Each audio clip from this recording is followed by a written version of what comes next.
ਨਹੀਂ ਸਰ ਆਵੇ ਆਵੇ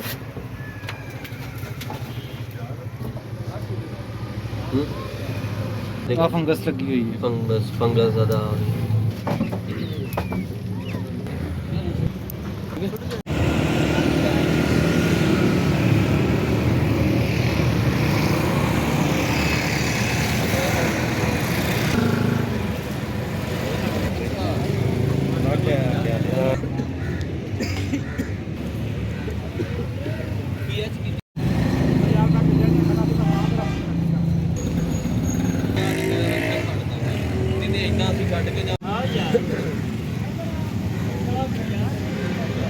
बहुत जरूरी काम